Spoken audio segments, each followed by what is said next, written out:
Hello बच्चों, आज का हमारा वीडियो है, बात करते हैं प्रश्नावली 1 का उदाहरण नंबर 7 से जो आगे सभी उदाहरण हैं वो हम हल करेंगे। 7 से जो पीछे के जो उदाहरण थे वो हमने पिछले वीडियो में अध्ययन कर लिया है। तो अब बात करते हैं उदाहरण नंबर कितना है 7। क्या है? अभाज्य गुणनखंड विधि द्वारा 96 और 404 का क्या याद करना है? HCF व एलसीएम याद करना है, यानी लसाअ और मैसा ज्ञात करने हैं। वही कौन सी विधि से? अभाज्य गुणनखंड विधि से। तो सर्वप्रथम बात करते हैं, ये है हमारा 96 और कितना है ये 404। हल करते हैं इसको।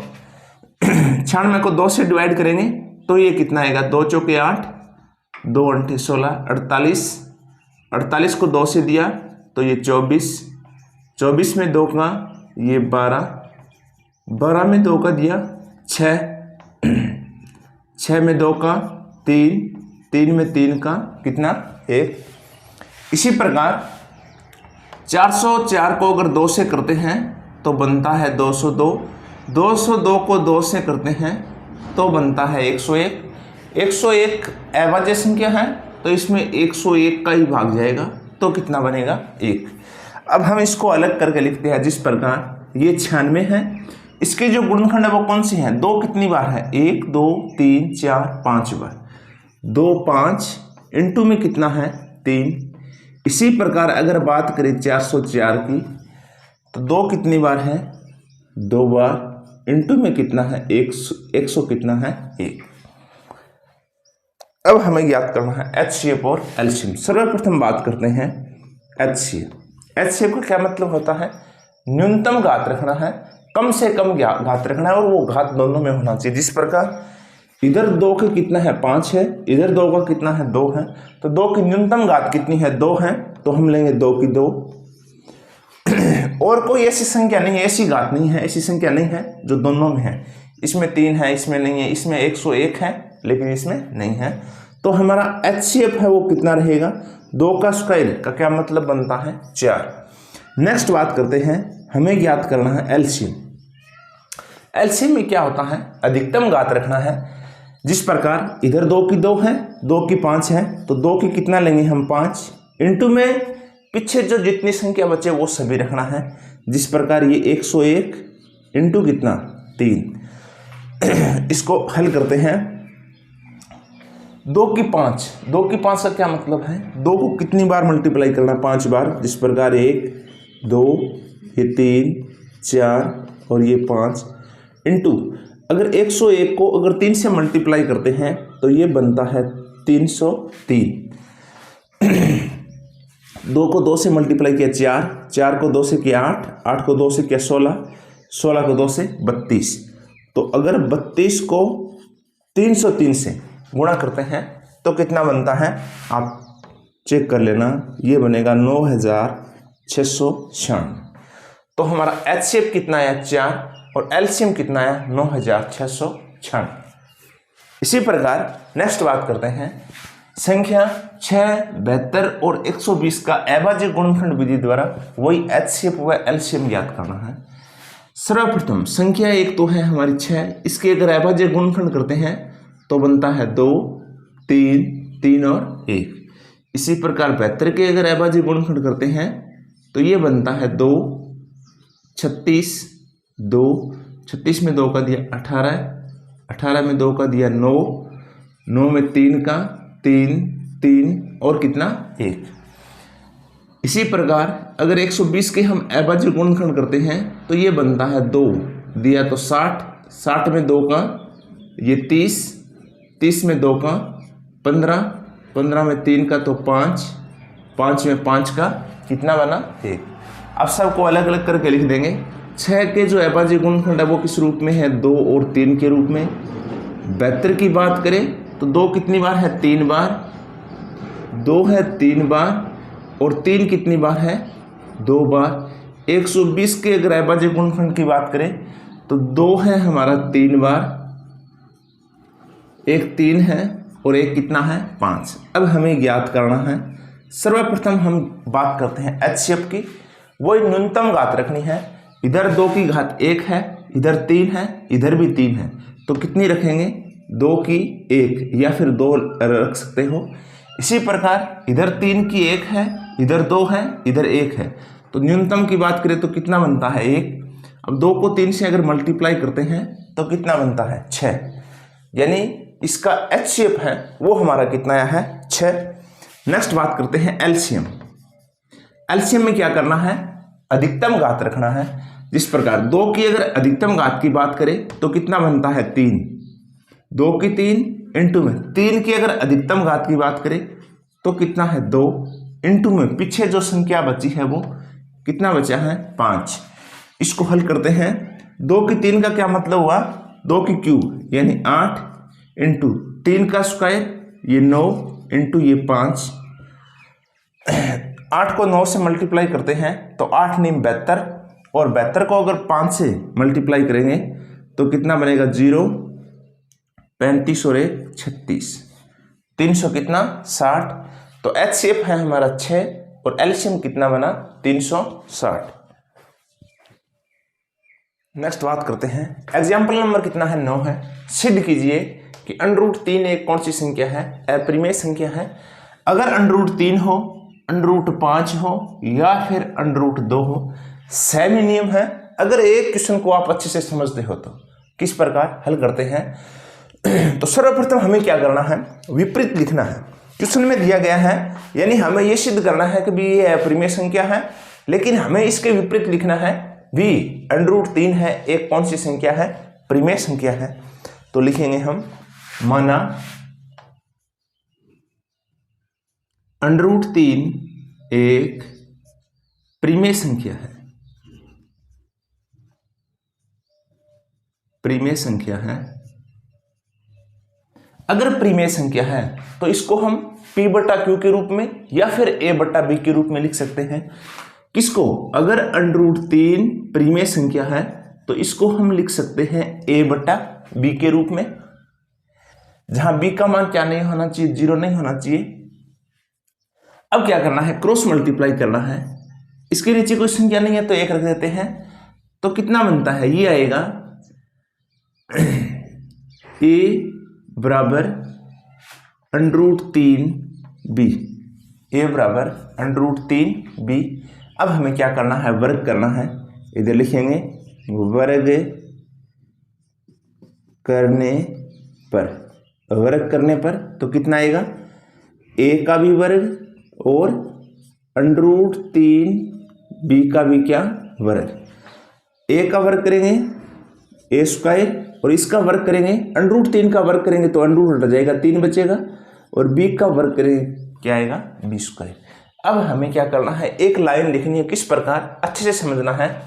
यानी इधर वाला 3 किसको, इधर वाली संख्या को A स्क्वायर को विभाजित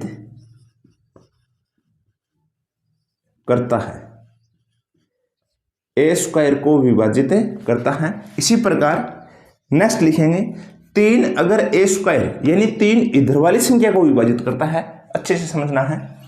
3 A स्क्वायर को विभाजित करता है तो 3 किसको, A को भी विभाजित करेगा, विभाजित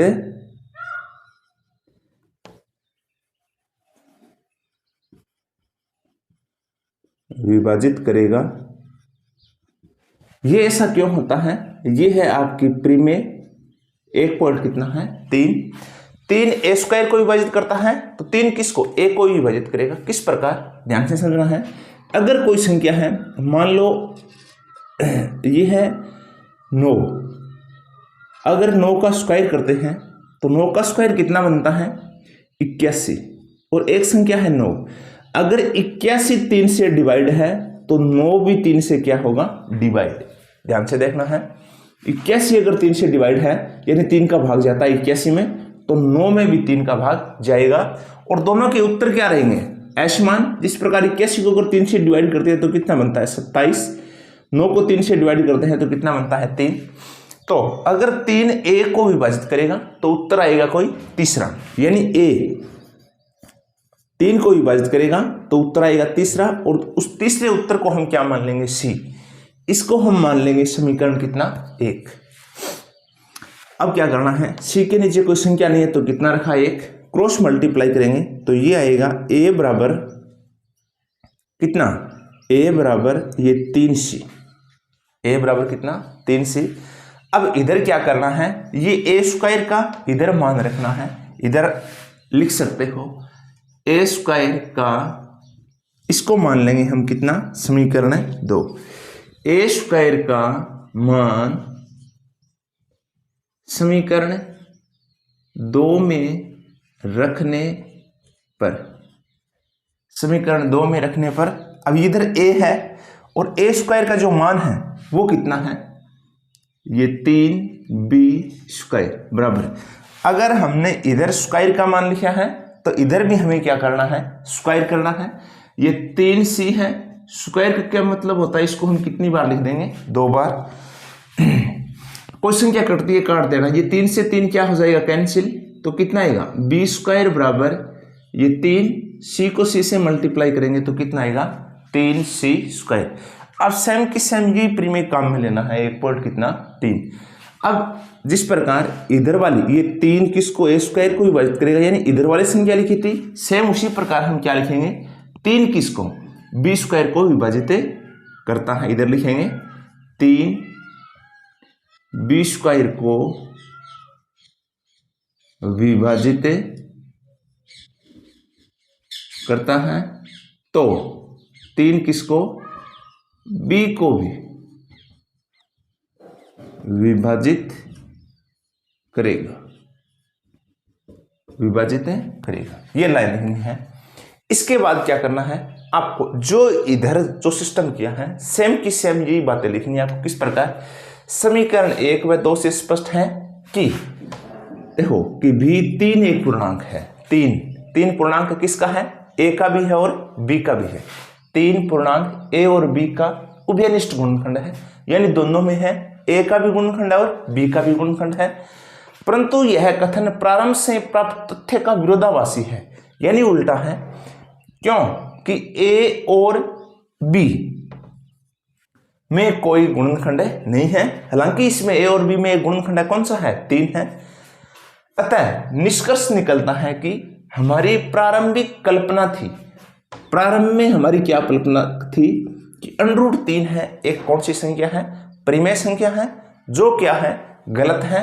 अतः √3 एक कौन सी संख्या है, अपरिमेय संख्या है। ये इतना, इस लाइन को आपको क्या करना है, रट लेना है, ये आपके बुक में भी दी हुई है अच्छी तरीके से। अब चाहे √3 हो, √5 हो और √2 हो, सेम इसी प्रकार से क्वेश्चन को आपको हल करना है। अगर इस √3 की जगह √2 आ जाए तो जहां जहां हमने √3 रखा है वहां वहां आपको √2 रखना है। नेक्स्ट बात करते हैं, एग्जाम्पल नंबर कितना है, 10 है। जो एग्जाम्पल नंबर 9 था उसमें क्या था, सिंगल संख्या थी, जिस प्रकार √3 है, √5 है, √2 है। इसमें क्या है, सिंगल संख्या के साथ अन्य भी अगर संख्या आती है तो क्वेश्चन को किस प्रकार हल करते हैं। तो हमें यह सिद्ध करना है कि भी 5 माइनस √3 एक कौन सी संख्या है, अपरिमेय संख्या है। तो सर्वप्रथम हम इसके विपरीत लिखेंगे, माना 5 माइनस √3 एक परिमेय संख्या है। कौन सी संख्या है, परिमेय संख्या। अगर परिमेय संख्या है तो इसको हम a बटा b के रूप में लिख सकते हैं। किसको, 5 माइनस √3 अगर परिमेय संख्या है तो इसको लिखेंगे हम a बटा b के रूप में।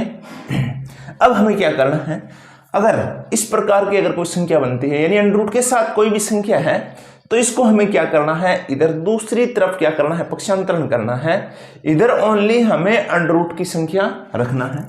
तो ये इधर 5 प्लस का है, इधर कर देंगे किसका हो जाएगा, माइनस का। तो इधर आएगा माइनस √3 बराबर में आएगा a बटे b, और माइनस के कितना हो जाएगा 5, इधर प्लस का था, इधर क्या किस में हुआ, माइनस में। अब हमें क्या करना है, इधर √3 माइनस का है, इसको अगर प्लस में करते हैं तो आगे वाली संख्या के जो भी निशान है वो चेंज हो जाएगा, प्लस है वो माइनस हो जाएगा और माइनस है वो क्या हो जाएगा, प्लस हो जाएगा। किस प्रकार, अगर इसको चेंज करते हैं तो ये हो जाएगा प्लस में। अब ये माइनस का है तो किस में हो जाएगा, प्लस में पहले लिख देंगे, और ये प्लस का है किस में हो जाएगा, माइनस में, a बटे बी। अब अगर संख्या को साथ में करते हैं तो एलसीएम ज्ञात करेंगे, तो ये आएगा √3 बराबर एलसीएम b बना, तो इधर आएगा 5b माइनस कितना आएगा a, यानी इसके नीचे कोई संख्या नहीं है, 1 लगाया, तो 1 को अगर b से डिवाइड करेंगे तो b बनेगा, b को 5 से मल्टीप्लाई किया 5b, माइनस का निशान, b को b से अगर डिवाइड करेंगे भाग जाएगा एक बार, और 1 को अगर a से मल्टीप्लाई करेंगे तो कितना बनेगा, a। इतना करना है, ओनली क्या करना है, अगर सिंगल संख्या के साथ अन्य कोई संख्या आती है तो सभी संख्या को इधर ट्रांसफर करना है, इधर ओनली रखनी है अंडर की संख्या, बस इतना ही हल करना है। इसके बाद इस लाइन में ये इतनी लाइन, इसको आपको बढ़िया तरीके से याद रखना है, या फिर इसको आप अपने हिसाब से थोड़ा बहुत लिख सकते हो, जिस प्रकार हमने इधर किया है सेम वही बात है। क्या है, चूंकि a और b क्या है, पूर्णांक है, इसलिए अगर पूर्णांक है a और b पूर्णांक है तो ये वाली संख्या कौन सी, 5 माइनस √3 एक कौन सी संख्या है, प्रीमेय संख्या है, अर्थात कौन सी संख्या है, प्रीमेय संख्या है, या फिर इसको लिख सकते हो इधर वाली संख्या को, जो हमारा मान आया है पूर्णांक है, इसलिए ये वाली संख्या कौन सा, 5b माइनस a बटे क्या है b, एक कौन सी संख्या है, प्रीमेय संख्या है। अर्थात अगर मान लीजिए ये प्रीमेय संख्या है तो इधर वाले भी कौन सी संख्या होगी, प्रीमेय संख्या, अर्थात √3 है, वो भी कौन सी संख्या होगी, प्रीमेय संख्या। जो विरोधाभासी कथन है, क्योंकि हम जानते हैं, हम क्या जानते हैं का √3, इधर लिखेंगे √3 एक कौन सी संख्या है, अप्रीमेय संख्या है। अतः निष्कर्ष निकलता है, क्या निष्कर्ष निकलता है, इधर वाली जो संख्या दे रही है 5 माइनस √3 एक कौन सी संख्या है, अप्रीमेय संख्या है। इसको आप थोड़ा अपने हिसाब से लिख सकते हो, जो इधर किया सेम बात इधर लिखनी है। नेक्स्ट बात करते हैं, लास्ट एग्जाम्पल है हमारा, एग्जाम्पल नंबर 11 है, दर्शाइए कि 3√2 एक अप्रीमेय संख्या है। जिस प्रकार उदाहरण नंबर 10 किया था सेम उसी प्रकार का है। पहले हम विपरीत लिखेंगे, माना 3√2 एक प्रीमेय संख्या है,